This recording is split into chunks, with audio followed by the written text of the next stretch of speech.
Is there a substance of thought? The mind is structured in layers, just like the universe is structured in layers, from superficial to profound. And if we use the mind at a very superficial level of ordinary thought, we have very limited power, very limited power. The brain is made up of tiny nerve cells called neurons. These neurons have tiny branches that reach out and connect to other neurons to form a neural net. Each place where they connect is integrated into a thought or a memory. Now, the brain builds up all its concepts by the law of associative memory.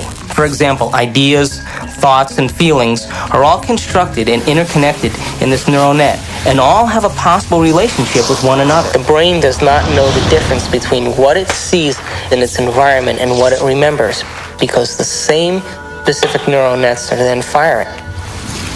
We know physiologically that nerve cells that fire together wire together. If you practice something over and over again, those nerve cells have a long-term relationship.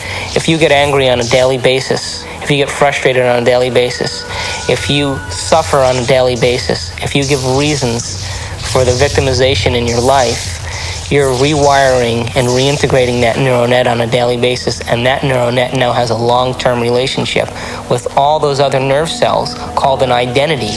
We also know that nerve cells that don't fire together no longer wire together.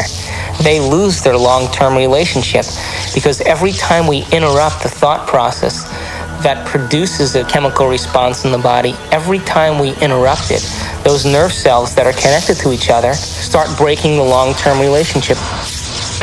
We are physically, chemically, emotional human beings. That's not a bad thing.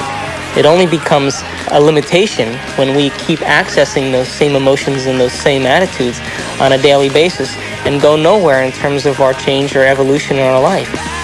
We have never had enough time to care for anyone else other than our own emotional addictive needs.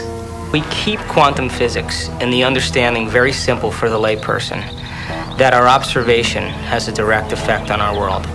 I think if we keep it very simple, then people can get about the business of beginning to practice the skill of observation. See, the subatomic world responds to our observation, but the average person loses their attention span every 6 to 10 seconds per minute. So that doesn't leave a lot of room for our attention span.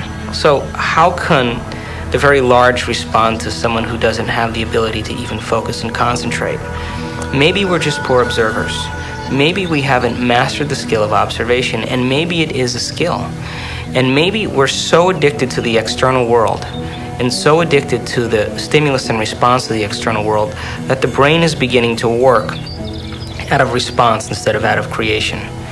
If we're given the proper knowledge and the proper understanding and given the proper instruction, we should begin to see measurable feedback in our life. If you make the effort to sit down and design a new life, and you make it the most important thing, and you spend time every day feeding it like a gardener feeds a seed, you will produce fruit. You will produce fruit. It's out of bounds. Gotta be on the court to be in play. Welcome to Duke Reginald's Court of Unending Possibilities.